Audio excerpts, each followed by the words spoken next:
Bismillahirrahmanirrahim. Assalamualaikum warahmatullahi wabarakatuh. Bagaimana kabarnya anak-anak hari ini? Semoga semua sehat dan tetap semangat belajar ya. Alhamdulillah hari ini jumpa lagi di pelajaran Akidah Akhlak kelas 7. Hari ini kita akan masuk bab 2 belajar tentang mengidentifikasi sifat-sifat Allah Subhanahu wa taala. Anak-anak, iman kepada Allah Subhanahu wa taala merupakan suatu keyakinan yang sangat mendasar. Salah satu bentuk keimanan kita kepada Allah adalah kita juga mengimani sifat-sifat Allah. Allah Subhanahu wa taala memiliki sifat yang berbeda dengan sifat yang dimiliki manusia. Sifat-sifat yang dimiliki Allah lebih agung daripada manusia karena Allah merupakan zat yang maha pencipta, sedangkan manusia hanyalah makhluk ciptaannya. Sifat-sifat Allah dibagi menjadi 3. Yang pertama sifat wajib, yang kedua sifat mustahil, dan yang ketiga adalah sifat jaiz. Anak-anak, sifat wajib bagi Allah adalah sifat-sifat yang pasti dimiliki oleh Allah sesuai dengan keagungannya sebagai pencipta alam seisinya. Selain sifat wajib, Allah juga memiliki sifat mustahil, yaitu sifat-sifat yang tidak mungkin ada pada Allah. Yang pertama, Allah Subhanahu wa taala bersifat wujud, artinya ada, dan mustahil untuk bersifat adam, yang berarti tidak ada. Adanya Allah bukan karena ada yang mengadakan atau menciptakan, akan tetapi Allah itu ada dengan zat-Nya sendiri. Adanya Allah dapat dibuktikan dengan adanya alam ini. Semua benda-benda yang ada di alam semesta adalah ciptaan Allah Subhanahu wa taala. Begitu pula dengan adanya kursi, pasti ada juga yang membuatnya kan, yaitu tukang kayu. Dengan demikian, adanya alam ini juga pasti ada yang membuat dan tidak mungkin ada dengan sendirinya. Keimanan seseorang akan membuatnya dapat berpikir dengan akal sehat bahwa alam semesta beserta isinya ada karena Allah yang menciptakannya. Allah Subhanahu wa taala telah berfirman dalam surat Ali Imran ayat 2. A'udzu billahi minasyaitonir rajim. Bismillahirrahmanirrahim. Allahu la ilaha illa huwal hayyul qayyum, yang artinya Allah, tidak ada Tuhan selain Dia yang maha hidup, yang terus-menerus mengurus makhluknya. Yang kedua adalah qidam, artinya dahulu. Untuk sifat mustahil dari qidam adalah hudus, yang berarti baru. Allah Subhanahu wa taala adalah pencipta alam semesta ini. Akal sehat mengatakan bahwa penjahit lebih dahulu ada daripada baju atau pakaian yang dibuatnya. Begitu juga dengan tukang kayu yang lebih dahulu ada daripada lemari atau perkakas yang dibuat. Nah, ini juga sama anak-anak ya dengan alam semesta ini. Alam semesta ini ada setelah ada yang menciptakan. Yang menciptakan adalah Allah Subhanahu wa taala. Hal ini telah dijelaskan dalam Al-Qur'an surat Al-Hadid ayat 3. A'udzu billahi minasyaitonir rajim. Bismillahirrahmanirrahim. Huwal awwalu wal akhiru wal zahiru wal batin wa huwa bikulli syai'in alim. Yang artinya, dialah yang awal, yang akhir, yang zahir dan yang batin, dan Dia Maha mengetahui segala sesuatu. Yang ketiga adalah baqa, artinya kekal. Kemudian sifat mustahilnya adalah fana, yang berarti rusak. Anak-anak, segala sesuatu yang diciptakan Allah Subhanahu wa taala pasti akan lenyap atau rusak. Contohnya seperti manusia, pasti nanti akan mati. Kemudian alam semesta ini juga akan rusak. Sedangkan Allah Subhanahu wa taala sebagai pencipta dan yang menciptakan alam semesta ini tidak akan pernah lenyap ataupun rusak. Allah akan kekal selamanya dan tidak akan mati. Sebagaimana firman Allah Subhanahu wa taala dalam surat Ar-Rahman ayat 26 sampai dengan 27. A'udzu billahi minasyaitonir rajim. Bismillahirrahmanirrahim. Kullu man 'alaiha fan wa yabqa wajhu rabbika dzul jalali wal ikram. Yang artinya, semua yang ada di bumi itu akan binasa, tetapi wajah Tuhanmu yang memiliki kebesaran dan kemuliaan tetap kekal. Yang keempat adalah mukhalafatul lil hawadithi, artinya berbeda dengan makhluk. Untuk sifat mustahilnya adalah mumatsalatul lil hawadithi, yang berarti sama dengan makhluk. Allah Subhanahu wa taala sebagai pencipta alam semesta ini pasti memiliki sifat yang sempurna, istimewa, dan tidak mungkin ada yang menyamai ataupun menandinginya. Sifat yang dimiliki Allah tentu saja berbeda dengan sifat yang dimiliki oleh makhluknya. Jika ada persamaan, mungkin itu hanya unsur penamaan saja. Pada hakikatnya sangat-sangat berbeda. Allah telah berfirman dalam Al-Quran surat Asy-Syura ayat 11. A'udzu billahi minasyaitonir rajim. Bismillahirrahmanirrahim. Laisa kamitslihi syai' wa huwas samiul basir. Yang artinya tidak ada sesuatu pun yang serupa dengan Dia dan Dia yang Maha mendengar, Maha melihat. Yang kelima adalah qiyamuhu binafsihi, artinya berdiri sendiri. Untuk sifat mustahilnya adalah ihtiyaju li ghairihi, artinya butuh bantuan yang lain. Allah Subhanahu wa Ta'ala adalah zat yang berdiri sendiri tanpa membutuhkan bantuan yang lain. Keberadaan Allah ada dengan sendirinya, tidak ada yang mengadakan ataupun menciptakan. Allah menciptakan alam semesta ini karena kehendak Allah sendiri tanpa pertolongan dari orang lain. Berbeda sekali ya dengan manusia. Manusia hidup di dunia tidak bisa hidup sendiri-sendiri. Mereka pasti saling membutuhkan antara suku yang satu dengan yang lainnya, karena manusia diciptakan, sedangkan Allah yang Maha Pencipta. Allah berfirman dalam surat Al-Baqarah ayat 255. A'udzu billahi minasyaitonir rajim. Bismillahirrahmanirrahim. Allahu la ilaha illa huwal hayyul qayyum. La ta'khuduhu sinatun wa la naum. Lahu ma fis samawati wa ma fil ard. Yang artinya, Allah tidak ada Tuhan selain Dia, yang maha hidup, yang terus-menerus mengurus makhluknya, tidak mengantuk dan tidak tidur. Miliknya apa yang ada di langit dan apa yang ada di bumi. Yang keenam adalah wahdaniyah, artinya esa. Sifat mustahilnya ta'adud, artinya terbilang. Keesaan Allah Subhanahu wa Ta'ala mutlak dalam segala-galanya, baik dalam zat, sifat maupun perbuatan. Tidak ada Tuhan selain Allah.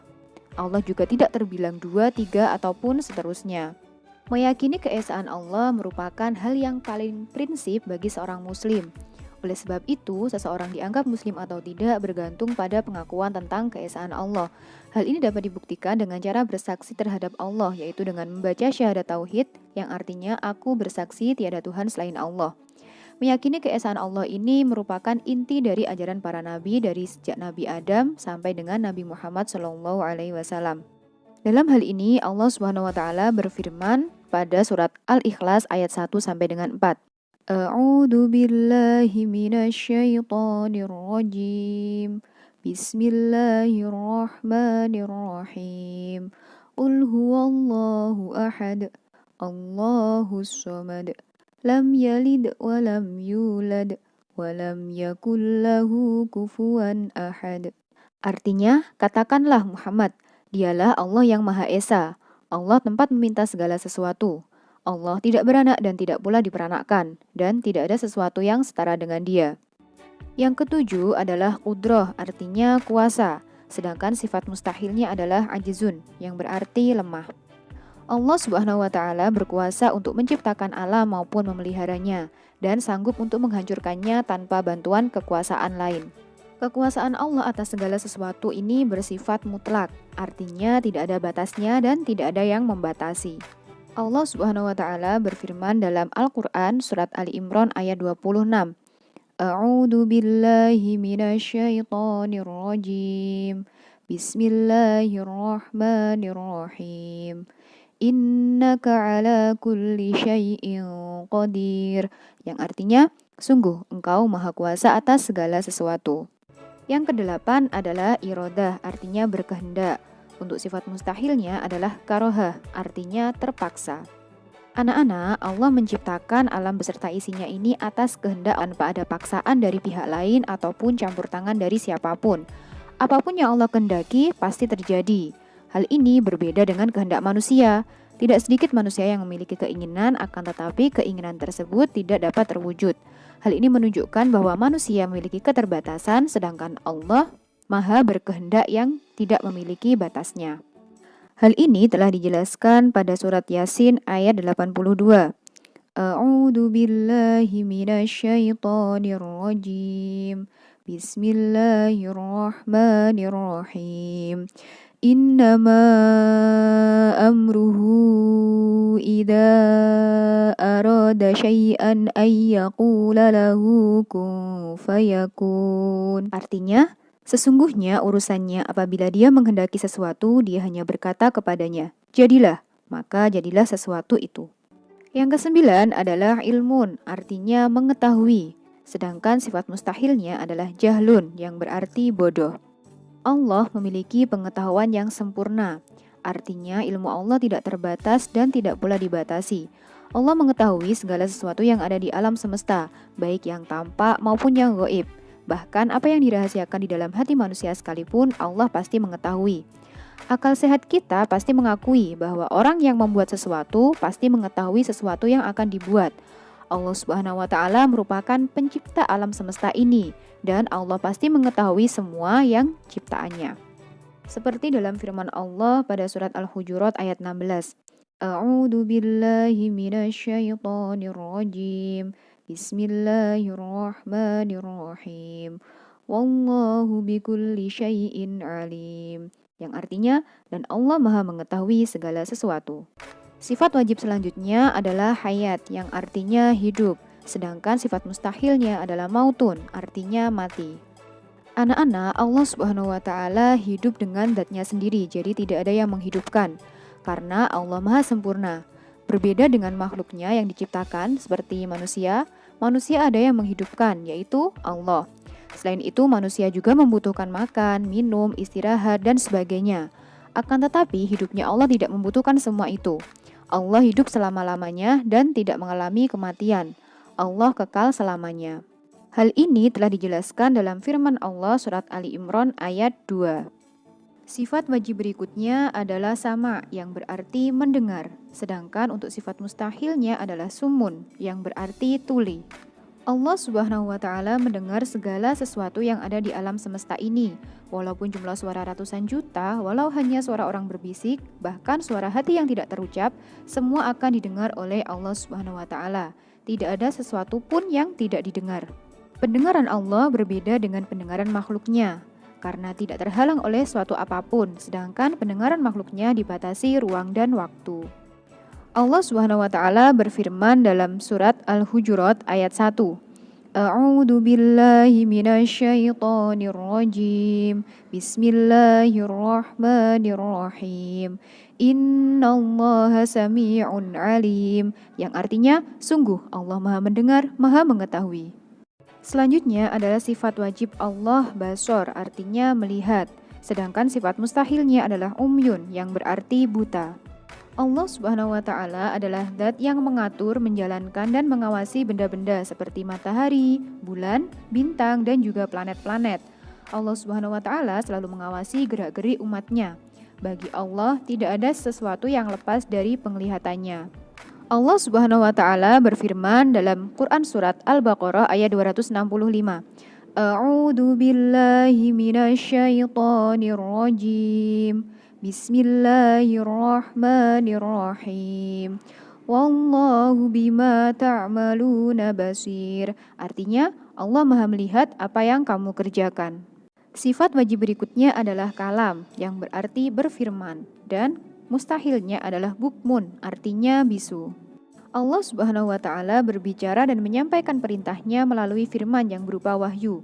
Allah menyampaikan wahyu kepada manusia pilihan, yaitu Nabi dan Rasul, untuk didakwahkan kepada seluruh umat yang ada di bumi. Pembicaraan Allah tentu tidak sama dengan pembicaraan manusia. Allah berbicara tanpa menggunakan alat bantu yang berbentuk apapun, sebab sifat kalam Allah adalah sempurna.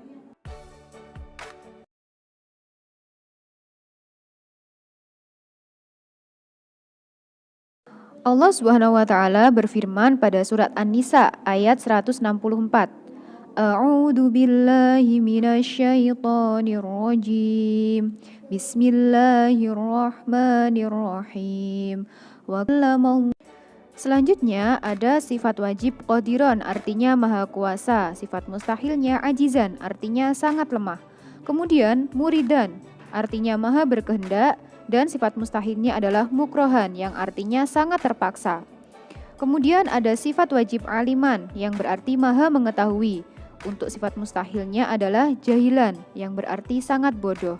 Berikutnya sifat wajib hayyan yang artinya maha hidup. Kemudian mustahilnya adalah mayitan, artinya benar-benar mati. Ada sifat wajib sami'an yang artinya maha mendengar. Untuk sifat mustahilnya adalah as-soman yang berarti sangat tuli. Selanjutnya ada sifat wajib basiron yang artinya maha melihat.